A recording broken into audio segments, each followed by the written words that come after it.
Welcome, everybody. It's time once again for the next chapter with Charlie Hedges as he explores turning the page on his life and yours. Hey, Charlie. Hey, tell me, Paul, who doesn't love fairy tales? Nobody I know. I know. Today, Terry Hershey and I will engage in yet another very impromptu discussion. This time we plan to dive into what I may say are the treacherous waters of fairy tales, which offered hope for overcoming the hardships and trials that come with real life. And the messages from fairy tales continue to influence the way so many of us project and plan our futures. But not all fairy tales ended the way Walt Disney Productions portrayed them, did they? Cinderella, Snow White, and Little Mermaid originally had rather grim endings. And speaking of grim, just think of the Brothers Grimm. In fact, did you know their fairy tales were not even intended for children? They were stories that were quite adult. But today, we are still in our optimistic moments prone to compose stories of a particularly hopeful future. While I personally think this is a good idea, there still is a question.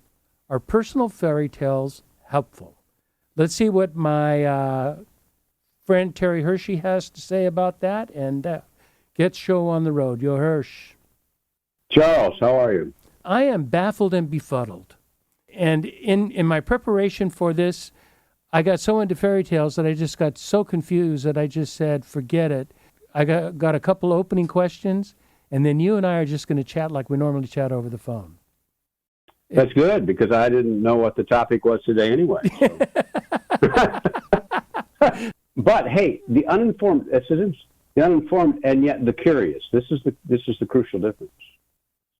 I love that. The uninformed but the curious. You know, I just took a character assessment. You know me and assessments, and I just took an assessment, and this only says your positive traits, and one of my top 5 character traits was curiosity, and I said, man, they nailed me on that one. Yeah, no, that's actually true about you, and I think that's great. Yeah, I it's always fun when you take one of those tests, and then at the end it just says, would you please take this again, and it'd be better if you had something to drink first. It'd be helpful if you were truthful.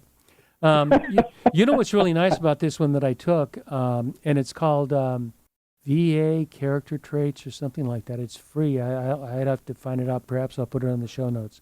It's really, really good, and it says, and the instruction is, answer these questions as you feel today. That is so much simpler than answer these questions as you normally feel in your normal day. You know, it's just, no, what are you feeling right now? I don't care what you felt yesterday or tomorrow. What do you feel right now? Yeah, I like that. I like that about the more truthful thing. I think back to your fairy tale assumption is sometimes we feel like we have to make an ending, and we're always in trouble if we add the word should to any sentence. In other words, this is what it should be like. And a lot of people do the same thing when they take tests, how it should turn out. In other words, we're afraid that there's any kind of sufficiency in what is. I so agree with you. And is it fear because of shame or incompetence or some kind of respect or adulation? What do you think the root of that is? Well, I mean, obviously, you know, we've talked about this kind of thing a lot. I mean, there's a variety of reasons for it. I mean, to try to tie it into the fairy tale thing, and I, you know, fairy tales is just a nice language. I don't think people should get you shouldn't trip over themselves with it. But I mean, I was raised in a very religious environment, and the way I was raised, there were certain things you had to believe about God and life and the world, and none of these had to do with anything we knew existed, but they were in our belief system, right? Yeah, in what we were told our belief system is. Correct. And so we adapted them, but sadly, what we did is we connected our well-being to that, the cart before the horse. In other words, I didn't see any sort of connection to, in this case, this is God talk stuff, but I didn't see any sort of connection to to God, in other words, mentally how I process that, to me, being an authentic, wholehearted, sufficient person. I didn't start there. I started with the fact that I was insufficient, and therefore I had to have a fairy tale / belief system that somehow helped me out. But get that. I could discuss that at depth, which I hope we come back to, but I want to ask the question, there is something helpful to such a belief system. Not maybe a strict and rigid belief system, but certainly values. You're talking about our core beliefs. There is something very important to having maybe an agile belief system, don't you think? Yeah, agile is a good word to say it. The belief system that's not at war with me being an authentic person. Yeah. And the way I'm defining authentic these days is alignment and integrity to yourself. Correct. And I love the fact that, because all of these things, what it boils down to, which goes even go back to your thing about, what's the topic today? Fairy tales. Fairy tales. Going back to fairy tales, the Disney stuff. I mean, the ones that really work, and many of them do, the ones that work are the ones that are predicated on values that are being elevated, which is what you just did. You started with two values, authentic and alignment. I forget what the exact word, but that's just, yeah. You start there. You don't start the other way around. In other words, the story doesn't make the values. The values help you see the story. Boy, that's really helpful, Terry. I like that because if we make fairy tales not about witches and brews and apples and queens, we make them that those are just means to tell a story of values, to tell a story. Yeah, because you go to any culture in the world, and they're going to have stories that they tell, and you know this from traveling to Uganda. The stories are not even close to the same stories we tell. However, you know from a fact that many places the values are still the same ones that are honored at the core of where authenticity means something. You know where I really saw that? I saw that, and listeners, I just want you to know I'm gonna do an aside here. This is a conversation with Terry and I. This is, so it's going to, for us, very fun places, and I hope you enjoy the journey. So let's go back on cultures, and where I noticed the values, ancient values that reverberated today was when I visited the Mayan culture, and I went to Machu Picchu a couple of years ago, and there is a belief system. Now, they're Christian country, but not in, our language of Christian country. But there is a thing called Pachamama. And Pachamama has to do with, there are three elements in the world. There is the sky, there is the earth, and there's the below the earth.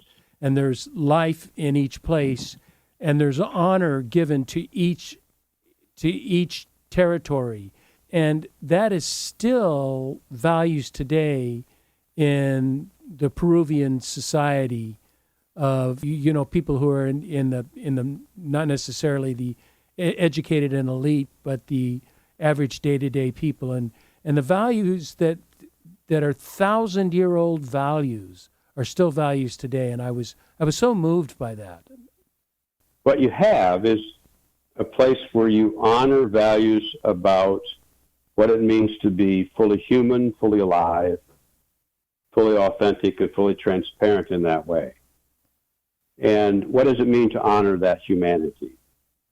And so there are values that come with that, whether it be, compassion, empathy, etc. And make your list, authenticity, whatever your list is there. But it doesn't vary much from culture to culture in terms of being fully human and fully alive. And what's remarkable is the kind of stories we tell to help that.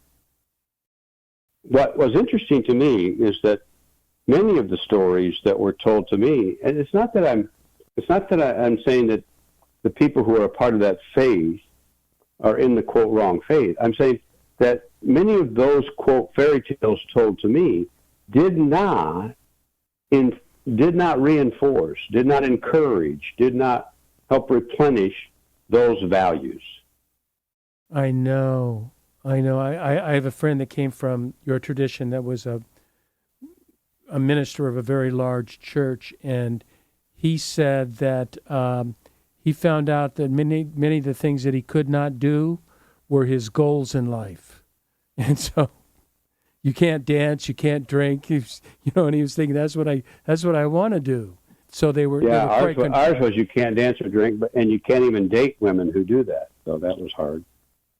Oh, you can't date women that do that either? Dance or drink. That's what you wanted. You wanted at least to have a woman who danced and drank. There we go, back again to blaming the woman. So Adam and Eve, huh? So Adam, I'm clean, man. I just ate because the woman gave it to me. I danced because she took me out on the floor. I told her I didn't want to do it. That's so good. But I like the idea of combining these. I think you really hit on something, because the fairy tale really does tell a story, sort of a story that ingratiates us to our value system and makes our value system even more real. What I want to talk about are the fairy tales that we create for the future. We have fairy tales for our values, but what about the fairy tales? You and I were talking last week, and we were talking about the elections and how, for some people they were fairy tales come true, and for others they were nightmares, and that's very sad to me. But they're based on sort of a value-driven fairy tale, if I could use that word, of what the future might look like, of what an Orwellian or Huxleyan future might look like. And so what do you think of creating these optimistic futures for ourselves that we're calling fairy tales that may actually come true? But do you think it's important to create some sort of paradigm for the future? Wow. Okay, so that's a lot of questions there. Well, we're just talking, man. And as soon as you said the word election, then I had to take a drink. So mostly because I was stunned at how it derailed us, but as a country, in a strange way. But that's an aside. I want to put that aside, because one of the storytelling things that's going on with relative to that is that we're making our stories so that somehow the people who are not us are not connected to the story. So that's a strange deal. It's intentionally alienating. Correct. Yeah. In other words, that this story is my story and you can't be a part of it. And in a way, it was like the way I grew up. I mean, everyone else was going to hell, so they couldn't even understand my story. Right. And it was my story, it wasn't their story, and you know how they are. Which, by the way, as an aside, makes your story even stronger, makes your position even stronger. You're more correct. You're more in the elite with your story, because the others don't believe as you believe. Yeah, but here's the irony with that, Charlie, is that what I've learned from that is I said they didn't believe simply because I said they didn't believe. I never had a conversation with them. I never asked them. We never talked about the values underneath it all.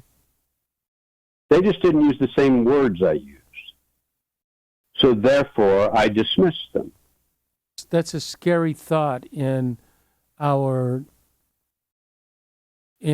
state of free speech and trying to, I believe in the old day politician of compromise and crossing the aisle and working together, arguing all day and then drinking together at night. Once you have where words become so adversarial that no dialogue. Well, they're weaponized. Yeah, they're weaponized. Weaponized. And, great. yeah. Great. Is that a verb? Yes, I think it is. Yeah, it is a verb. Weaponized. And that's when you do that. I think. See, one of the things that I want, quote, fairy tales to do, because I write fairy tales I write them every day with something called Sabbath Moment, but I write a big one every Monday. You do. And I write them, and they're going to be stories, but every one of the stories, and this is what I have to do when I'm writing them, is a reinforcement of the values underneath them. In your language, they are authentic to your soul, to your inner being, to who you are. Yes, absolutely. So you're telling, but it's not just being authentic to me per se. For example, I actually say this, and you know this from working with companies where you do mission statements too, but I say this in every Sabbath moment. I say, I need you to know I'm writing this. In other words, I could say this fairy tale, but I'm writing this Sabbath moment. I'm writing this fairy tale because I want to live with a soft heart. I want to create a place for sanctuary, empathy, inclusion, compassion, and kindness. And I want to make the world that way. And who doesn't want to live in that world? And so my point is, and the irony is, and that's because, to your point is, there are many, many people on both sides of the, quote, political aisle who read it. But the political question is never even, quote, addressed, which is good. Because it is, back to your verb, the political question is a weaponized question. It automatically takes sides. I was just listening to a song by David Wilcox that you and I both love his music, and he talks about there is no taking sides when the battle lines disappear. If we could get the battle lines to disappear, then there is no taking sides. There is only Sabbath, inclusion, grace, right, love. Yeah. Because it's not about positions. It's about a value that is so much greater than my position, my political party, or my particular persuasion. Yeah, and I want to add to that too. And what we have to be honest about is that all those things that I write about, the compassion, inclusion, this is not a fairy tale where you have the happy ending. No, it's like you talked about earlier. There's darkness there. In other words, to live that way is not easy or fun sometimes. It doesn't really matter if it's easy, it's still worth it. If it's not easy or fun, what makes it worthy of doing? Because we are in the culture of easy and fun. Then I would ask you, why are you married?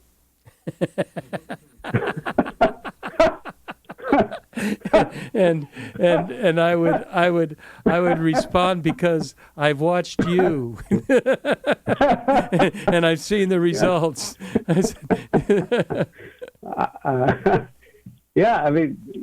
Because there's a greater value at stake in the fairy tale would be your answer.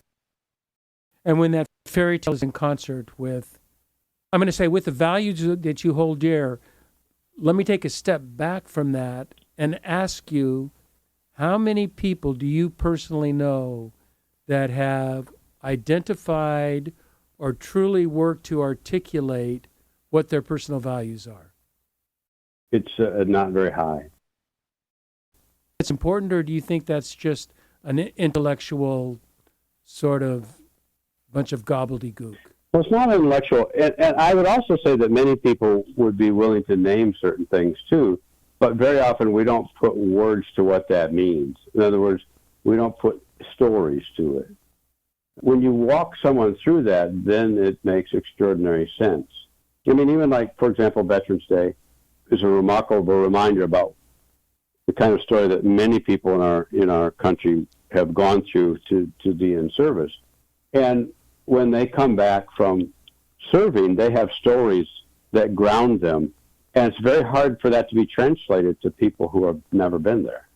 Did you read that story, that letter, and you turned me on to Axios News, and I read that daily. Yeah. Did you read that letter from the World War II combat, writing to his son that he's never met. Oh no, that would be Oh my heart-rending. goodness! Did you read that, Paul?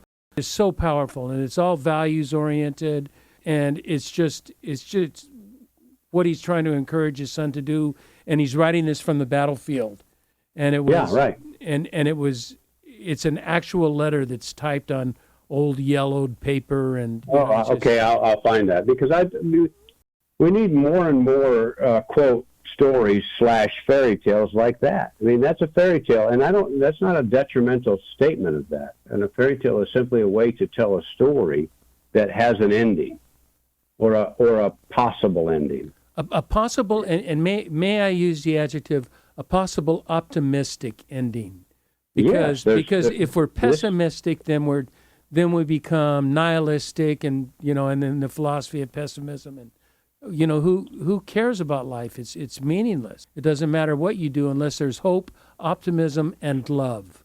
And to that point is, if we have to start with the premise that life matters. Authentic, real, transparent life matters. So, and that requires us to do something that is very difficult in our culture today, and that is thinking. Actually spending time and thinking about it. Now, I want to go back to something you said that I really resonated with, and that was talking about essentially everyone has values. It's just that they've not been named. They've not been, had the opportunity or taken the time or saw the reason to name them. However, when you name your values, there's an advantage and a disadvantage. There's an advantage of you clearly see what you want to live up to and how you want to be. The disadvantage is it can make you narrow-minded and not open-minded to new values that you haven't thought of yet. So there's two sides, but I do think, to the degree that it's possible, I would encourage everybody listening to sort of identify your values. We have a podcast on noble aims where I identified 4 noble aims for my life, and I just happened to do it on air. I hadn't really thought a whole lot about it, but they have become my 4 go-tos in life, and they are indeed noble aims that are ripe with values. Yeah, noble aim is good. And I do that too when I'm writing. I take whatever I'm writing / preaching / talking about. I look at it. Then I have to look at it through the lens of what those are, those values. And that's a comeuppance, because you realize we'd come up short, and I have to say, okay, that doesn't pass the muster. Yes, and that is, but in my mind, that's a healthy thing. Sort of some. Yes, in fact, healthy. That's the irony about having when we foreclose on all of this, we're nuts. That was the thing about the way I was raised, is you foreclosed on it. No one was. I was going to write a little remembering thing that I was writing in something from one of my Sabbath moments about going to a church to lecture, and a woman says, what are you going to be talking about? And I said, well, my title is Chocolate and God and the Dance of Life. And this woman said, but you're not even Catholic. And I said, yeah, but I feel guilt. I feel guilt a lot. Does that count? That is great. And then she said, but I mean, how can you talk about these things if you're not a part of the church? And so that's that whole thing about values, that the foreclosure on it. In other words, that they have to be this way, and it's my way or the highway. Once you foreclose on it, the wonderful thing about values is always being humble, the humility of learning to be more compassionate, more inclusive, more authentic, more transparent. All of these things. I want to take a break right there because that is powerful. I want everybody to think about that, about us becoming more rather than foreclosing on what we primarily believed. So let's take a quick break and we're going to come right back.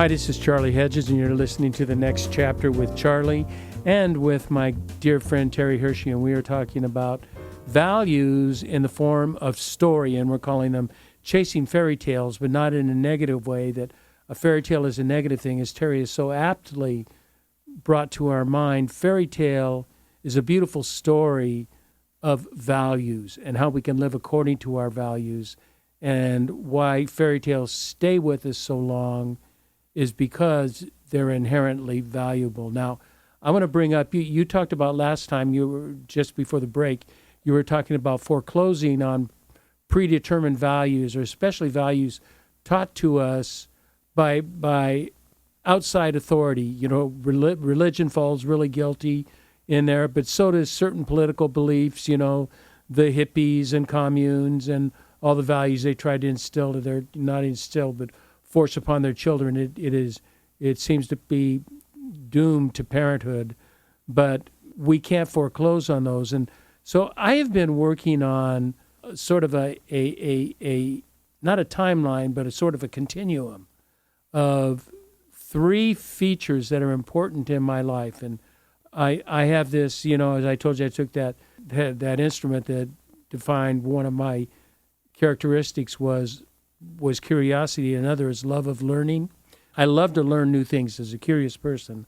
I love to learn new things. And so I've put this sort of continuum together that my life is a process of learning, unlearning, and then relearning.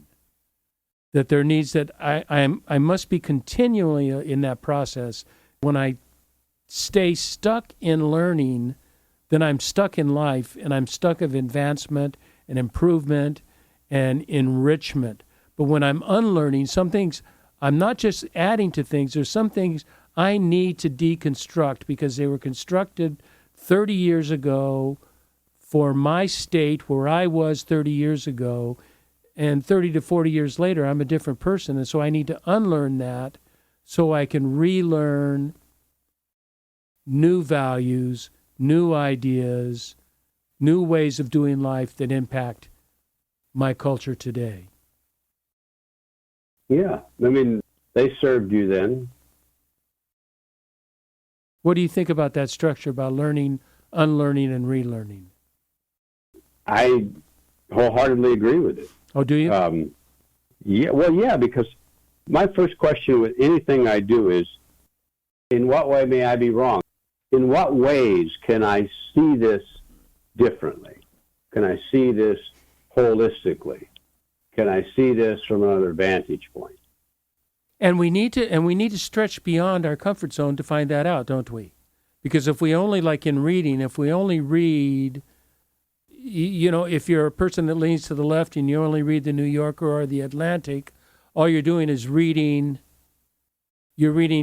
journals that support your belief, where it's helpful to read others. Like, as you know, I tend to be a little bit more on the right. I'm certainly not radical right. I'm center right. You told me the good writing of the Atlantic, which is very far left, in my opinion, but it's extraordinary writing. I mean, just the quality, the editorial and linguistic quality of that work is so brilliant that I learn from that, and it's important for me to read that, whether I agree or disagree. That it is important to have that information inside of me, that it helps my determination of my, let's go back to values, of my values. That I try to read widely enough to challenge my own thought. I think one of the values of having me in your life is to tell you when you're wrong, Charlie. Well, you know, oddly enough, that you probably meant that humorously, or maybe not, but that is true. I think you bring something to my life because, you know, we've never really aired this, but you are very far left and I'm center right. I'm not very far right. There's a lot of things on the left that I am, but what's fascinating about our conversations is so many of the things. I mean, if you talk about, because a lot of that has to do with political discussion, but political discussion, one of it's on the level of policy and policy making. Well, if you can't have some place where you fight with each other in policy making and not beat each other up, something's wrong. Because there's got to be something deeper than that at the core, which is about values.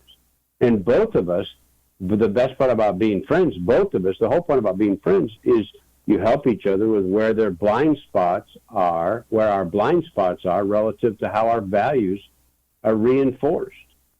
And what we do to either encourage them or what we do to pretend. One of those two. Yeah. That is an importance of friendship, of that you can, I have a couple friends like that are in the political scene. We differ ideologically, but we can have compelling conversation, and we can have conversations that can be heated and ripe with feeling, but it doesn't damage the relationship. It's that, like in the old days, like in the Lyndon Johnson days and the early days of Joe Biden, back in old politics, where they would argue vehemently all day and then go to the same bar, except Biden doesn't drink, but they would go to the same bar and have drinks and just, talk about life, the universe, and everything. And if only we could return to those kind of days where we could have cross-aisle talking and people could differ ideologically, but have the value of the richness of what democracy or a republic, however we want to put this, the value that we could see how similar we are in our differences. Yeah, I mean, the list of the values that I read about Sabbath Moment is anybody who's going to have a conversation with me knows that I'm going to be working toward those values. And there's not one of those values that belong to one side of the court aisle. There's not one of those values that belong to... Tell them again, Terry, so we have them, because they're really such good values. The ones you can remember. Compassion, empathy, inclusion, sanctuary. I'm doing them from memory now. Well, those are pretty darn good right there. I could see there's every one of those. There's not one of those I would take issue with. Not only would I not take issue with, I could form behavior around those. That those are solid behaviors. Now that's a good sentence. Form behavior around, because the key is with any story. Back to the fairy tale thing. If I preach a sermon, I'm going to tell stories. And this goes back to the Gospels and Jesus. Jesus told stories. He didn't tell stories just so we could say those are nice stories. Every story encouraged us to form behavior. Every one. That is an essential point, because values without behavior is, putting it crassly, is bullshit. It means nothing. If you don't have behaviors associated with your values and behaviors that are consistent with your values, then it's just talk. It's just talk, and it doesn't mean anything. The stories, and the people say, "Isn't that a nice story?" Well, no. It's not just a nice. No, it's not just a nice story. Now, if this is a good fairy tale, you have a choice. Yes, you have a choice. And that is the beauty of the gospel story, is it not? It is you have a choice, and there's an action. And the action ultimately and resolutely comes down to one thing. In the traditions that I'm reading now, it comes down to one thing, and it comes down to love. And it comes down to that is the nature of the Creator, that is the ontological, essential nature of the Creator, is love. And unless we are living, accepting, breathing, doing love, we are out of concert with the way we are created. And that absolutely requires behavior. It's not just talk about it. And you would also argue that love is something that's already existing at the core of every one of us, but gets buried for many, many reasons. And so the story invites it. That's a great point, because we have what we call, in my tradition, we call the false self, which is the self that is so insecure. You know, it's not a bad self; it's an insecure self. It's an insecure self that needs. I put the 3 P's: possession, prestige, and power, and those are what sort of appease my insecurity. And every one of those, possessions, prestige, and power, are anti-love. Every one of those. And so those are our natural go-tos, and we have to get away from that to where we are thinking not what we are getting, but what we are giving. And the beauty of love, as I sort of go off on a little diversion here, the beauty of love, it is self-fulfilling. The more you love, the more love you have inside of you. And the only way to prevent love from dwelling up inside of you is to fail to give it away.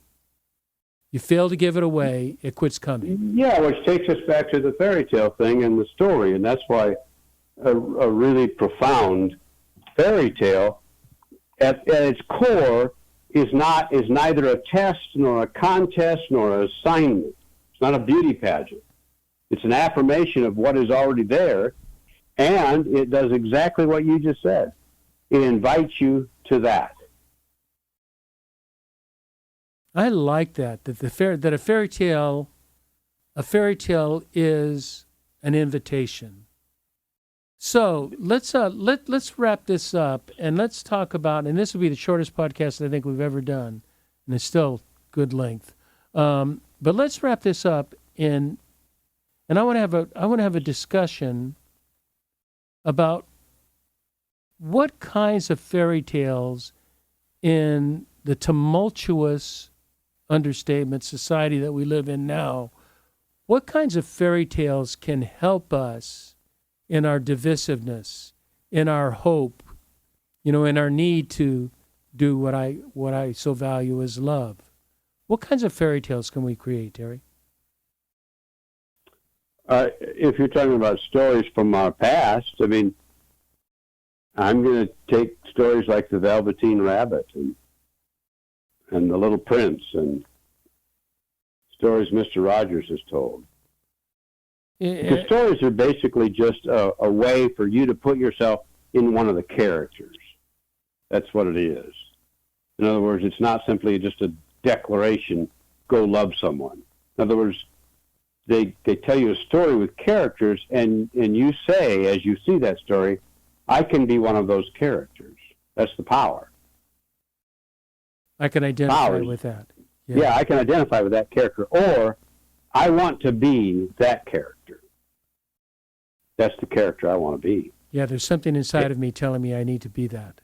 I would love to be that. I don't necessarily need to be that, but I would. Yeah, I am that, but I didn't give myself permission to be, or I didn't give myself credit. I agree. You know what story really sings to me a lot? And you tell it every time you speak just about. And that's the story of you and your grandmother on the swing.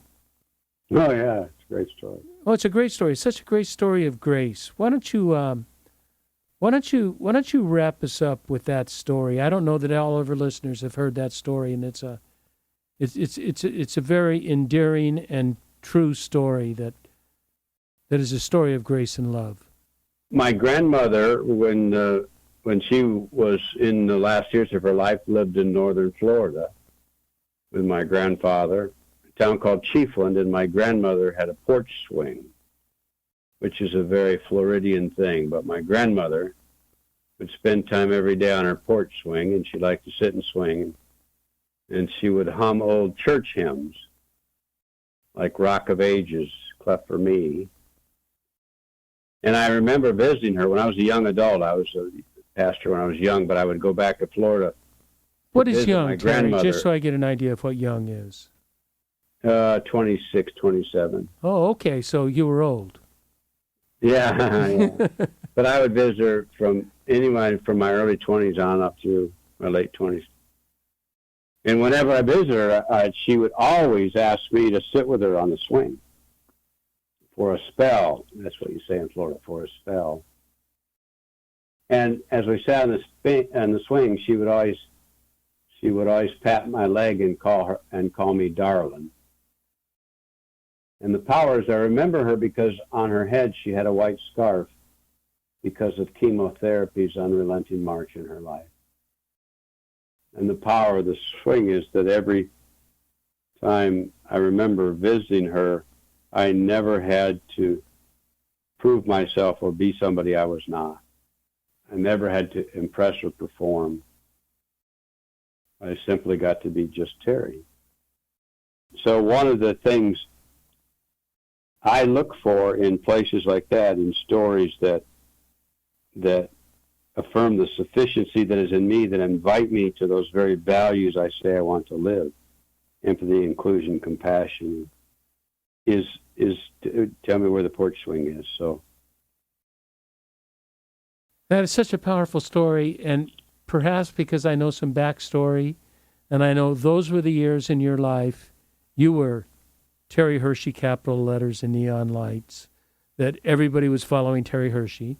Not that they don't follow you today, but I mean, you were a young man, way too young for that kind of power, and there had to be just tremendous insecurity, tremendous questions about who you are.